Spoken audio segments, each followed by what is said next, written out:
స్తోత్రం. హల్లెలూయా.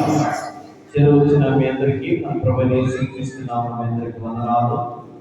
ప్రభువుని పిల్లారా, ఈరోజు స్టార్ట్ వస్తున్న బుధవారం శ్రమ ధ్యానాలు, మొదటి దినము శ్రమ ధ్యానాలు జ్ఞాపకం చేసుకుంటూ 40 దినాలు, 40 రాత్రులు, 40 రోజులు ఈ శ్రమ ధ్యానాలు ప్రతిరోజు జరుగుతూనే ఉంటాయి.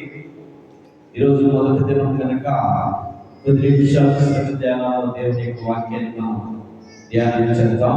సామెతల గ్రంథం 24వ అధ్యాయము 10వ వచనం చదువుకున్నాం. సామెతల గ్రంథం 24వ అధ్యాయము 10వ వచనం చదువుకున్నాం.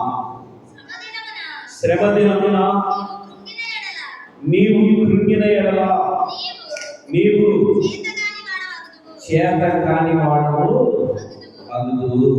మరొకసారి మాట చదివితే, శ్రమ దినమున నీవు కృంగిన ఎడల నీవు చేత కాని వాడవద్దు. దేవునికి స్తోత్రం. ఈ మాట మనం ధ్యానం చేద్దాం. శ్రమ దినము ఎందున, శ్రమ దినము, శ్రమలు ఎవరికంటే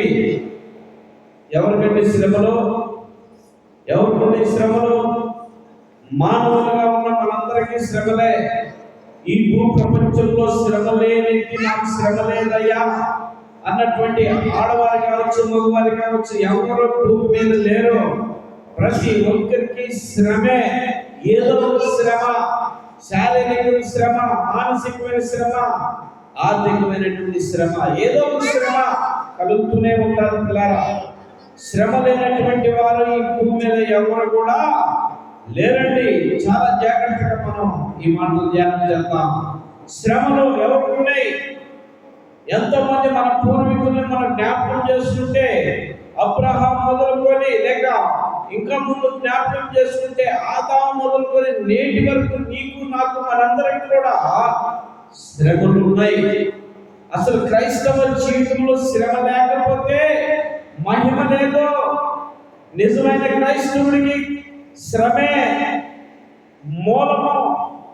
శ్రమ మీద ఆధారపడి ఉంటుంది క్రైస్తవ జీవితం.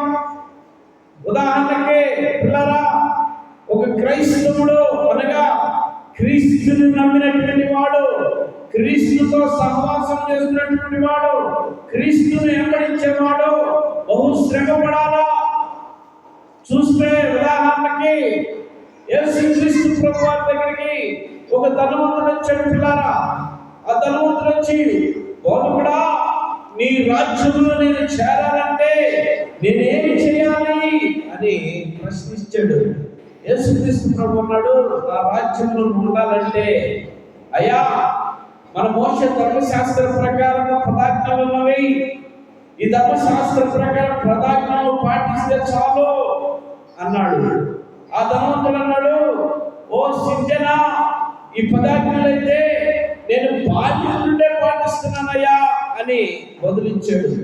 అయితే యేసుక్రీస్తు ప్రభువారు ఆలోచించేసి, అయితే ఓకే, అయితే నీకు అన్ని ఓకే, అన్ని బాగున్నాయి, కానీ ఒక్కటి కొదువు ఉందయ్యా అన్నాడు.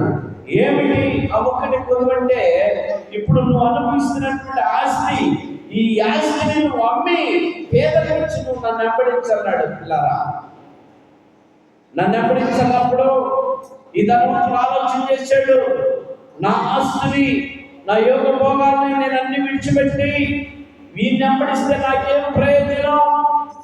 నేను వీళ్ళ గడ్డాలు పెంచుకొని ఈ మాసిపోయిన మొదలతో తిరగాలా అని ఆలోచన చేసి 4 అడుగులు ముందుకు వేసి వెనక్కి వెళ్ళిపోయాడు. పిల్లారా, వెనక్కి వెళ్ళిపోతూ ఉన్నాడు.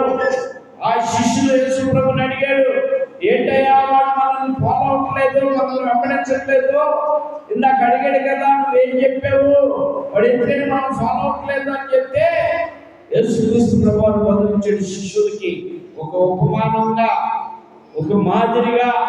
ఇదిగో ఈ ఒంటిని చూసారా? ఆ స్పాట్ లో యేసు ప్రభు ఎదురు ఒంటి వెళ్తూ ఉంది పిల్లారా. ఈ ఒంటిని చూసారా? ఈ ఒంటి సూది బెచ్చకు సులభంగా తోలింది, కానీ ఈ ఒంటి సూది బెచ్చకు సులభంగా తోలింది, కానీ ధనవంతులు పరలోక రాజ్యానికి చేరడం అసంభవం అని బదులు చెప్పినప్పుడు పిల్లారా, వాళ్ళకి అర్థం కాలేదు, వెళ్ళిపోయారు. ఈరోజు నీ పరిస్థితి ఎలా ఉంది? నువ్వు ఆలోచించాయి. నువ్వు కూడా ఒక ధనవంతురాలాగా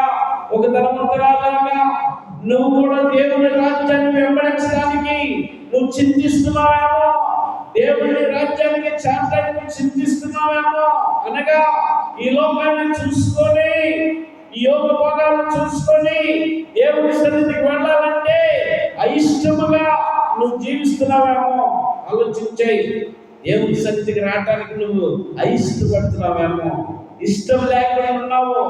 లోకంలో జరుగుతున్నటువంటి కార్యకలాపాలకైతే, లోకంలో జరుగుతున్నటువంటి వేషధారణలకైతే, లోకంలో జరుగుతున్న ప్రతిదానికైతే ముందంజలో అక్కడ ఉంటావు. కానీ దేవుని సన్నిధిని వినపడుతూ ఉన్నా, దేవుని సన్నిధిని పిలుస్తూ ఉన్నా, దేవుని సన్నిధిలో దేవుని వాక్యం నిన్ను గర్జిస్తూ ఉన్నా, దేవుని సన్నిధిలో దేవుని వాక్యం నీతో మాట్లాడుతూ ఉన్నా, కడిచోట పెట్టు, నీ ఇష్టానుసారం జీవితం చేస్తున్నావు.